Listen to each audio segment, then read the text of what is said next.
अई देखी रुआ गनगना गिल बाटे भैया के आंख भर गिल बा एतने के माने के बा के हमार गीत गावल सार्थक हो गिल हमार भोला बाबा विपिन चाचा की के हर की गोदिया में अपना हर खेलाई माई रे की के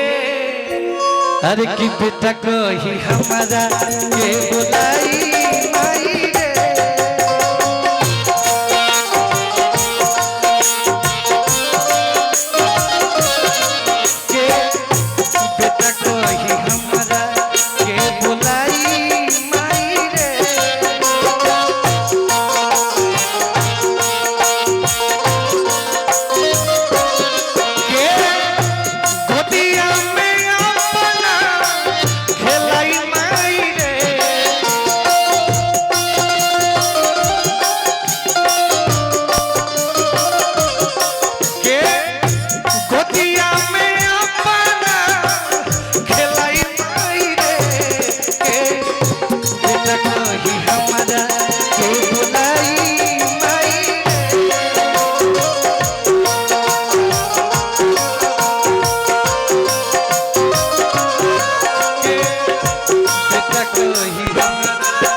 अरविंद भैया ये गीत विशेष भोला बाबा आप सब सनिया के जान बानी अगर मार्केट में सनी खड़ा बा तो गिन के 10 से 11 आदमी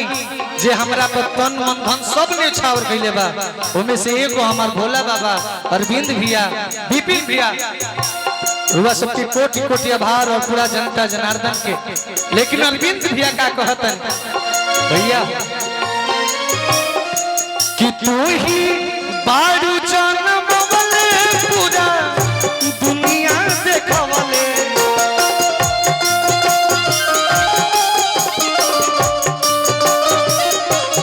हमारा खातिर सुख दुख मई बारू उठवले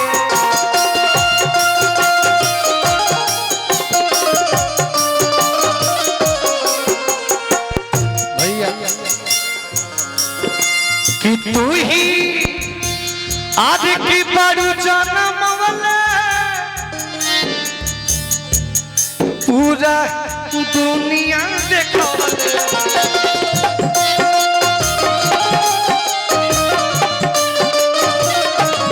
हमारा खातिर सुख दुख मैया बड़ू उठवले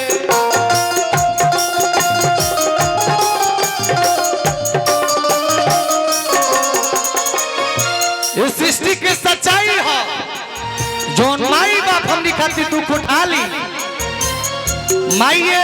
आ बेटा कैसे निश्चल रिश्ता है कि अगर लड़का पागल रही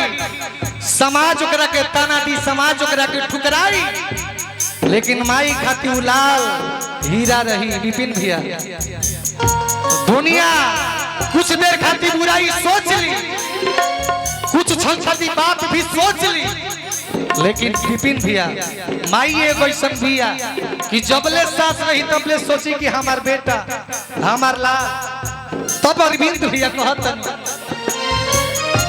कि के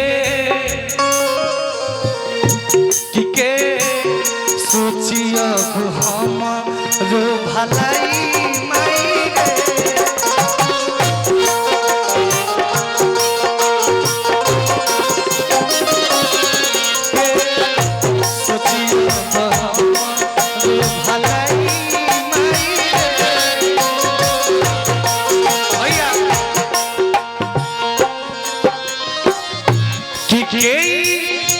गोदिया में हम के खेलाई माई रे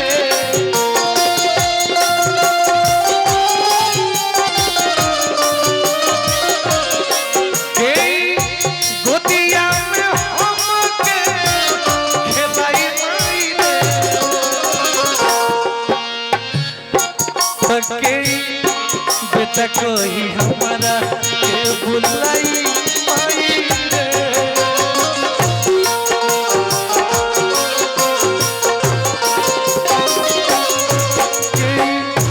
बेटा कोई हमारा के बुलाई माई रे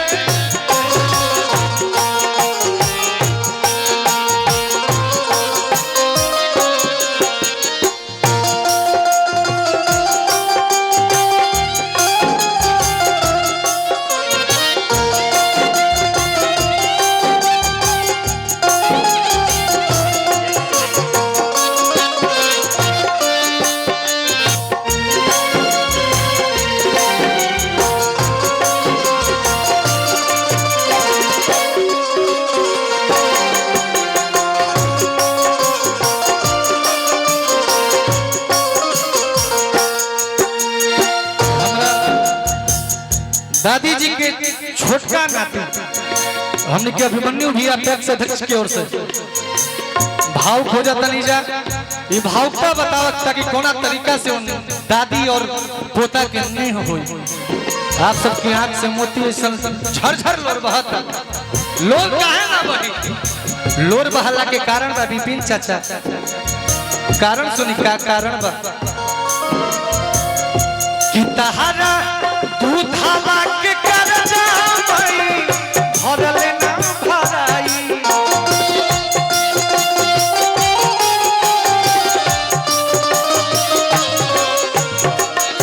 कि तहारा दूधावा के करजा भई भरले ना भराई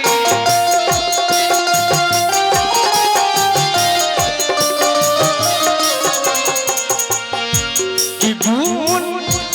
अरविंद से माई के तना गवले ना गवाई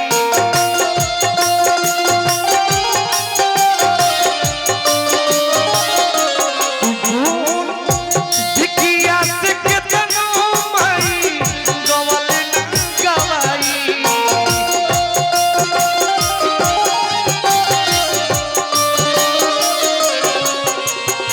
माई पगला शब्द कहां से लिहल गई पगला मने प्यार होला कहां से बुझाई अरविंद भैया विक्की भैया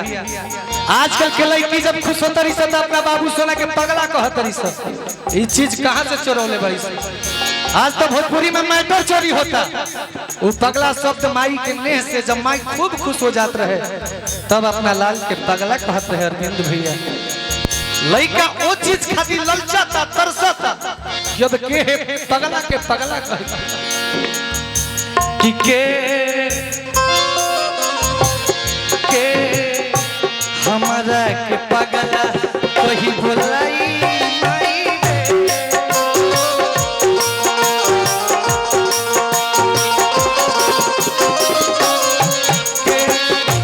हमारा के पगला कोई बोलाई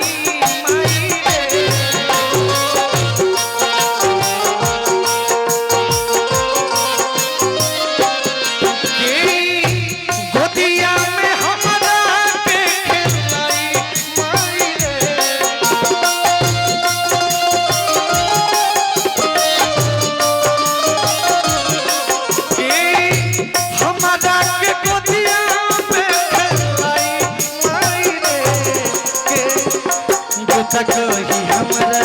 के बुलाई माई रे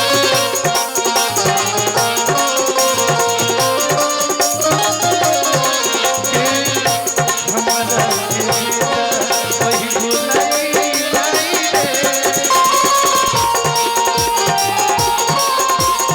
रे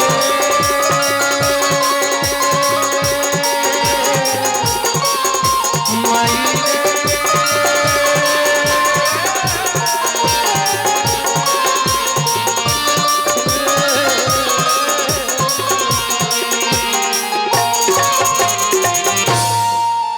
के अरे की बेटा कोई हमारा के बुलाई माई रे। हेलो एक बार